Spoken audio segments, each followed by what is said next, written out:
Hello dear viewers, আসসালামু আলাইকুম। পারমাণবিক বোমা নিষিদ্ধ, কিন্তু শত্রুকে ধ্বংস করতে এখন এমন এক অস্ত্র দাপিয়ে বেড়াচ্ছে যার নাম হলো মিসাইল। কিন্তু জানেন কি, এই মিসাইল কিভাবে এত নিখুঁতভাবে শত্রুকে খুঁজে বের করে ধ্বংস করে দেয়? আজকে জানবো আমরা মিসাইল প্রযুক্তির সেই গোপন ফিজিক্স। বর্তমান বিশ্বের সবচেয়ে শক্তিশালী অস্ত্রগুলোর মধ্যে অন্যতম হলো এই মিসাইল। এটা এমন এক অস্ত্র যা কাছে বা দূরে, স্থির বা চলন্ত যে কোনো লক্ষ্যবস্তু ধ্বংস করে দিতে সক্ষম।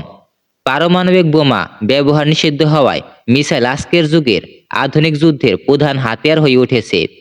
মিসাইল মূলত দুই প্রকার, একটি হলো ব্যালিস্টিক মিসাইল আর অপরটি হলো ক্রুজ মিসাইল। ব্যালিস্টিক মিসাইল একবার ছোড়ার পর তার নিয়ন্ত্রণ করা যায় না, তাই এটা স্থির লক্ষ্যবস্তুর জন্য ব্যবহার করা হয়।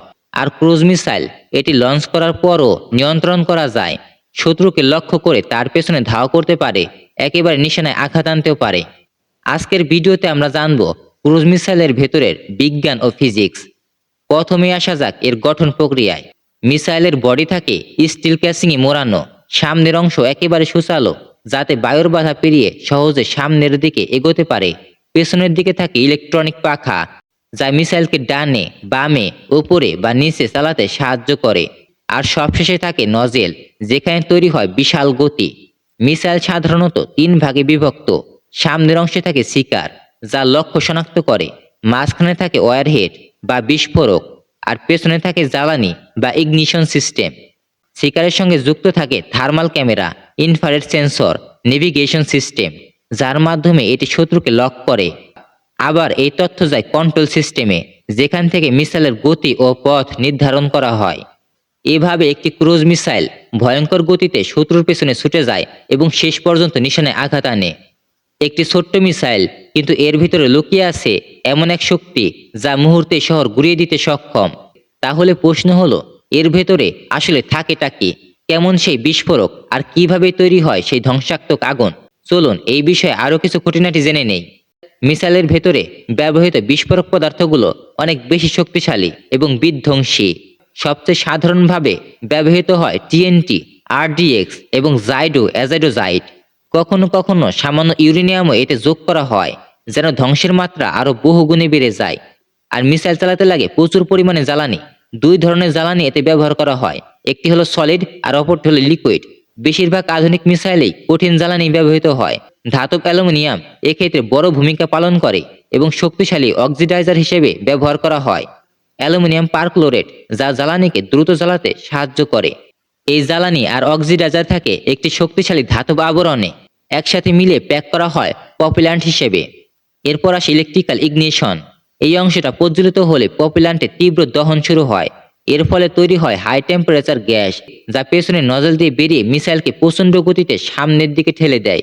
এই পুরো সিস্টেমের মধ্যে সবচেয়ে গুরুত্বপূর্ণ হলো মোটর কেস, যেটা প্রচণ্ড প্রেসার সহ্য করতে সাহায্য করে এবং মিসাইলকে ধাপে ধাপে সামনের দিকে নিয়ে যায়।